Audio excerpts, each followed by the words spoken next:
സംസ്ഥാന വന്യമൃഗ ആക്രമണ ലഘൂകരണ നയം പ്രഖ്യാപിക്കുമെന്ന് മുഖ്യമന്ത്രി പിണറായി വിജയൻ. വന്യമൃഗങ്ങൾക്കായുള്ള നിയമങ്ങളിൽ ഇളവ് വരുത്തണമെന്ന് കേന്ദ്രത്തോട് ആവശ്യപ്പെട്ടിട്ടും അംഗീകരിച്ചിട്ടില്ല. ഈ വസ്തുത മറച്ചുവെച്ചാണ് കേന്ദ്ര സർക്കാർ സംസ്ഥാന സർക്കാരിന്റെ പേരിൽ അകാരണമായി കുറ്റാരോപണം നടത്തുന്നതെന്നും മുഖ്യമന്ത്രി പറയും.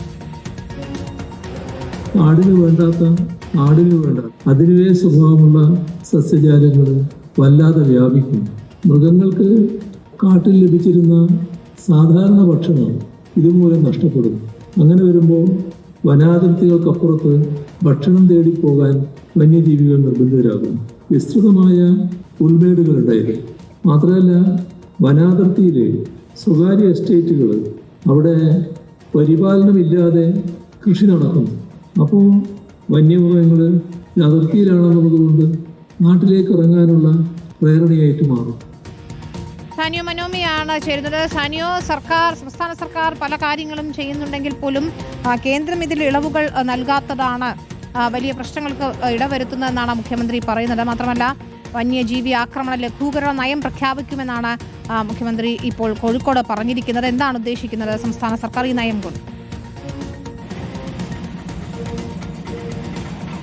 വിനീത, അതായത് ഇന്നത്തെ ഈ വന്യജീവി ലഘൂകരണ നയം പ്രഖ്യാപിക്കുമെന്നുള്ള പ്രഖ്യാപനത്തിൻ്റെയുമായി ബന്ധപ്പെട്ടാണ് ഇന്നത്തെ പരിപാടി നടന്നിരുന്നത്.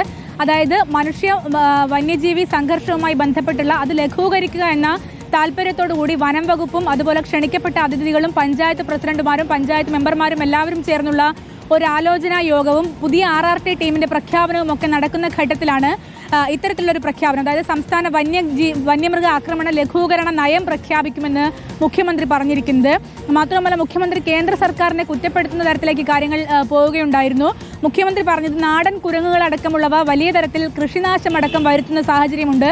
അവയെ ഷെഡ്യൂൾ 1 നിന്ന് ഷെഡ്യൂൾ 2 മാറ്റണമെന്ന് കേന്ദ്ര സർക്കാരിനോട് നിരന്തരം അഭ്യർത്ഥിച്ചിട്ടും അതുണ്ടായില്ല എന്നുള്ള ഒരു പ്രശ്നമാണ് പറഞ്ഞിരിക്കുന്നത്.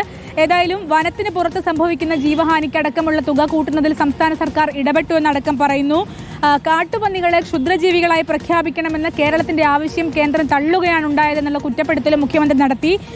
അപകടകാരികളായ മൃഗങ്ങളെ വെടിവെച്ചു കൊല്ലാൻ വലിയ തരത്തിലുള്ള ഘട്ടങ്ങളിലൂടെ, അതായത് വലിയ തരത്തിലുള്ള നടപടികളിലൂടെ പോകേണ്ടി വരും.